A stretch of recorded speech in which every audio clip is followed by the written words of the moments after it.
Everyone, आप सभी का स्वागत है परीक्षा पथ यूट्यूब चैनल पर। तो मैम आज आपके साथ डिस्कस करने वाली हैं आपके आर ओ के कट ऑफ और क्या क्या फैक्टर्स होते हैं जो इस कट ऑफ पर डिपेंड करते हैं, है ना। किन किन की वजह से आपकी कट ऑफ में चेंजेस आ सकते हैं कि आप लोगों के मन में ये भी सवाल है कि आप इस एग्ज़ाम की तैयारी करें या ना करें, कट ऑफ बहुत ज़्यादा हाई तो नहीं जाती है या किस लेवल की कट ऑफ होती है। तो आपको ये सब पता लग सके, इसीलिए ये सेशन लेकर हम आए हैं। हम लोग बात करें इस आर ओ को, तो यूपीपीसीएस के थ्रू कंडक्ट कराया जाता है, जहां दो पोस्ट पर वैकेंसी निकलती है, रिव्यू ऑफिसर और असिस्टेंट रिव्यू ऑफिसर, समीक्षा अधिकारी और एआरओ पर। इसका जो सिलेक्शन प्रोसीजर होगा वो पहले प्रीलिम्स होगा, फिर आपका मेंस होगा, फिर आपका स्किल टेस्ट होगा और आपका कोई इंटरव्यू नहीं होता। अगर हम लोग बात करें तो जो आपका प्रीलिम्स का एग्ज़ाम होगा वो आपका 200 मार्क्स का होगा, जिसे दो पार्ट में डिवाइड किया गया है। जहां 140 मार्क्स की आपकी जीएस आती है और 60 मार्क्स का आपका हिंदी का आता है। और ये जो प्रीलिम्स का पेपर होता है ये एमसीक्यू बेस्ड क्वेश्चंस होते हैं। यहाँ पर मल्टीपल चॉइस क्वेश्चंस होते हैं, ऑब्जेक्टिव क्वेश्चंस। और प्रीलिम्स की जो कट ऑफ निकलती है उससे आप सिर्फ क्वालिफाई कर लेते हैं तो आप एलिजिबल हो जाते हैं मेंस के लिए। मतलब प्रीलिम्स के मार्क्स पर कोई मेरिट नहीं लगती है। मेरिट में आपके ये प्रीलिम्स के नंबर काउंट नहीं होते हैं। यहाँ पर आपका बस इतना रहता है कि आपने प्री क्लियर कर लिया, आप उसकी कट ऑफ को क्रॉस कर गए तो आप मेंस के लिए एलिजिबल हो जाएंगे। ठीक है।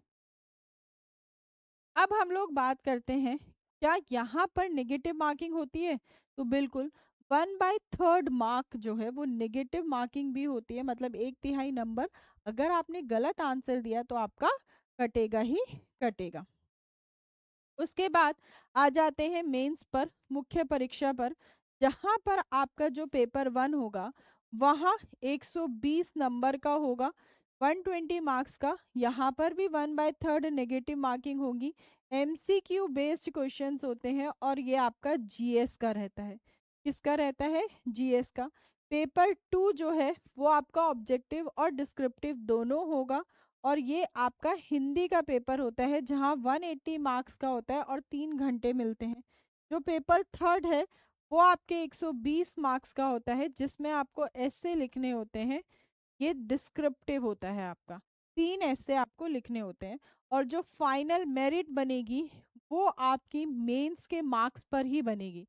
मतलब ये ऐसा पार्ट है जो आपके लिए काफी ज्यादा इम्पोर्टेंट है और यहाँ पर आपको ज्यादा से ज्यादा अच्छे मार्क्स स्कोर करने हैं, जिससे कि आपका नाम मेरिट में आ पाए।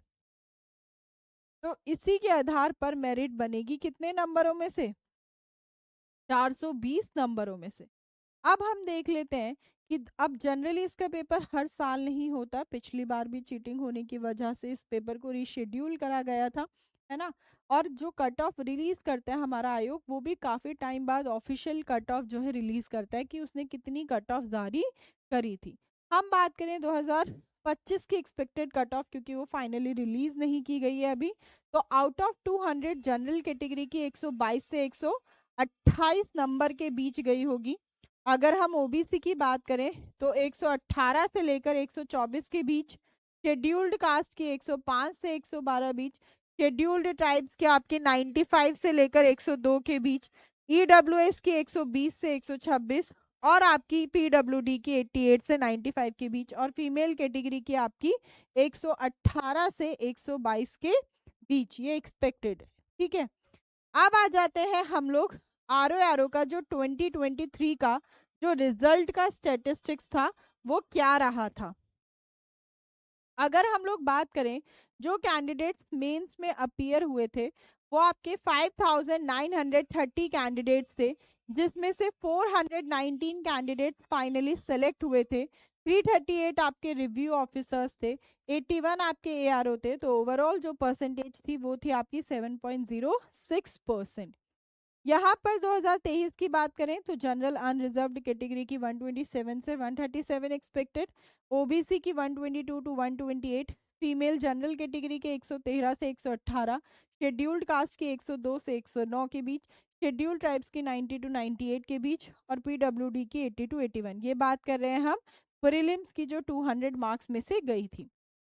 अब 2021 से पहले की बात करें हम, तो यहाँ पर आपका 2021 की जनरल की 125 गई थी, ओबीसी की 122, शेड्यूल्ड कास्ट की 105, शेड्यूल्ड ट्राइब की 95 और ईडब्ल्यूएस की 120 और फीमेल की 118 गई थी। 2017 के प्रीलिम्स की कट ऑफ की बात करें तो जनरल कैटेगरी की 128 थी, 128 थी, ओबीसी की 126 थी आपकी, शेड्यूल्ड कास्ट की 112 थी, शेड्यूल्ड ट्राइब्स की 100 और फीमेल जो जनरल कैटेगरी से थे उनकी आपकी कितनी थी बेटा, 122 थी। ठीक है।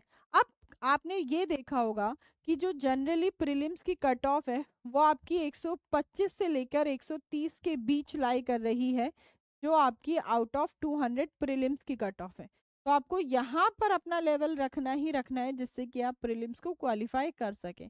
अब किन किन फैक्टर्स पर कट ऑफ डिपेंड करती है, तो सबसे पहली बात की डिफिकल्टी लेवल क्या है। अगर पेपर इजी होगा तो कट ऑफ जनरली ज़्यादा जाती है और पेपर मुश्किल आता है तो कट ऑफ कम जाती है। फिर नंबर ऑफ एप्लीकेंट्स कितने हैं, कितने ज़्यादा एप्लीकेशंस भरे गए हैं, फॉर्म कितने भरे गए हैं उस पर डिपेंड करता है। नंबर ऑफ वैकेंसीज कितनी है, कितनी वैकेंसीज हैं, पोस्ट कितनी है, कैंडिडेट्स की परफॉर्मेंस कैसी है, कैंडिडेट्स किस तरीके से परफॉर्म कर रहे हैं उस पर डिपेंड करता है। फिर कैटेगरी वाइज रिजर्वेशन पर और नॉर्मलाइजेशन अगर होगा तो इन सब फैक्टर्स पर आपकी जो कट ऑफ है वो डिपेंड करती है। अब आप लोगों के लिए एक इन्फॉर्मेशन वो ये कि आप अगर हमारे साथ आर ओ के एप्लीकेशन बैच में जुड़ना चाहते हैं तो ये बैच लॉन्च हो चुका है। अभी आपकी यूट्यूब पर डेमो क्लासेस भी चल रही हैं, आप हमें ज्वाइन कर सकते हैं। 1499 का बहुत ही कम अमाउंट में इस बैच को लॉन्च किया गया। आपकी यहाँ लाइव और रिकॉर्डेड क्लासेस होंगी, आप हैंड रिटन पीडीएफ नोट्स मिलेंगे, 1-to-1 मेंटोरशिप होगी आप लोगों की, चैप्टर वाइज टेस्ट होंगे, 15 फुल मॉक टेस्ट होंगे, प्री प्लस मेंस की रिवीजन क्लासेस हैं और आपके रेगुलर डाउट सेशंस होंगे और आपको एग्जाम ओरिएंटेड कंटेंट मिलेगा। किसी के साथ मर्जिंग नहीं होगी। अगर आप यूट्यूब पर free of cost classes join करना चाहते हैं तो आप वो भी ज्वाइन कर सकते हैं। 7 बजे करंट अफेयर्स की प्राची मैम की क्लास होती है, 8 बजे इकोनॉमिक्स की शिवांगी मैम की, 9 बजे ज्योग्राफी की आनंद सर की क्लास होती है, फिर 2 बजे मेरी पॉलिटी की क्लास, 5 बजे साइंस की शिवालिका मैम की, हिंदी की डॉक्टर राघवेंद्र सर की, स्टैटिक जीके की आपकी 7 बजे, वैभव सर की आपकी हिस्ट्री की क्लास होती है 8 बजे, 9 बजे यूपी जीके की अमित सर की क्लास और 10 बजे आपकी मैथ्स की पुरुषोत्तम सर की क्लास होती है। तो मुझे उम्मीद है कि आप लोगों को मेरी बात बहुत अच्छे से समझ आ गई होगी। घबराना नहीं है, देखो कट ऑफ से डरना वरना नहीं होता, घबराना नहीं होता बिल्कुल भी, है ना। हमें अपनी तैयारी इस हिसाब से करनी चाहिए कि हमें अपनी एक सीट चाहिए, बाकी कितना ही कंपटीशन हो कुछ भी हो, लेकिन हाँ उस हिसाब से हमें मेहनत ज़रूर करनी चाहिए कि हम उस एक सीट को हासिल कर सकें। ठीक है, तो चलिए आज के सेशन को यहीं पर एंड करते हैं। माँ बाप से अलविदा लेंगी। अगर आप पहली बार मुझसे जुड़े थे तो चैनल को ज़रूर से सब्सक्राइब कर दें, सेशन को लाइक कर दें। मुलाकात करेंगे लाइव क्लास में 2 बजे पॉलिटी की। तब तक आप सभी लोग अपना ध्यान रखिए, ऐसे ही पढ़ते रहिए और मुस्कुराते रहिए। बाय बाय, टेक केयर, जय हिंद।